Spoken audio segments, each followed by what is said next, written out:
வாழ்க்கையின் உண்மையான சம்பாத்தியம் பணமா புண்ணியமா? ஓம் சாந்தி. வாழ்க்கையில் நிறைய விதமான ஒரு சம்பாத்தியம் நமக்கு இருக்குது, இல்லை அசட்டு சொத்துன்னு சொல்லலாம். இதில் பணமா புண்ணியமா அப்படின்னு பார்க்கும்போது, என்னதான் பணம் நம்மக்கிட்ட நிறைய இருந்தால் கூட பணம் கண்டிப்பாக தேவை தான் மனிதர்களுக்கு. ஆனால் எவ்வளவு பணம் இருந்தாலும் சில நேரத்தில் அது நமக்கு உதவாது. இப்போ யாருக்காவது உடம்பு சரியில்லைன்னா ஒருத்தர் கோடிக்கணக்கில் பணம் இருக்குது, டாக்டர்கிட்ட கூட போய் காலில் வச்சுட்டு எப்படியாவது இவங்களை காப்பாற்றிடுங்க அப்படின்னா, நீங்கள் எவ்வளோ பணம் கொடுத்தாலும் என்னால் முடிஞ்சதை நான் செய்கிறேன், அதுக்கப்புறமா கடவுள் பார்த்துக்கணும் அப்படின்ட்டுருவாங்க. அப்போ அந்த நேரத்தில் எவ்வளோ பணம் இருந்தாலும் அது அந்த உயிரை காப்பாற்றுமா, இல்லை அந்த ஒரு விஷயத்துலேருந்து அவங்கள வெளிக்கொண்டு வர முடியுமா அப்படின்னா இல்லை. பணத்தினால எல்லாத்தையுமே நம்ம சாதிக்க முடியாது, செய்ய முடியாது.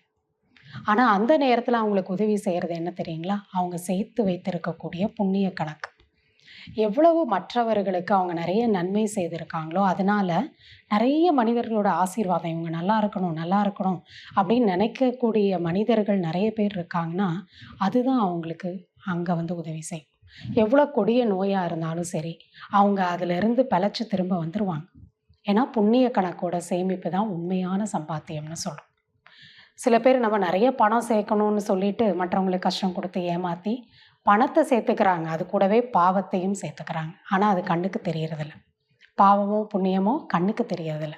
ஆனால் நம்ம செய்கிறது எல்லாமே நமக்கு வந்துக்கிட்டே தான் இருக்குது, வேறு எங்கேயுமே போகாது. அதை மறைக்கவும் நம்மளால் முடியாது. அதனால் நாம் பணத்தை சேமிக்கணும், ஆனால் கூடவே புண்ணியத்தை சேர்க்குற மாதிரி நம்ம பணத்தையும் சேமிக்கணுங்கிறதுல நம்ம கவனம் வைக்கணும். நம்ம ஒரு ஆப்ரேஷன் தேட்டருக்கு போனால் கூட பணம் கட்டி உள்ளே போயிடலாம், ஆனால் அவ்வளோ உள்ளுக்குள்ளே போகும்போது பயமும் கவலையும் இருக்கும்.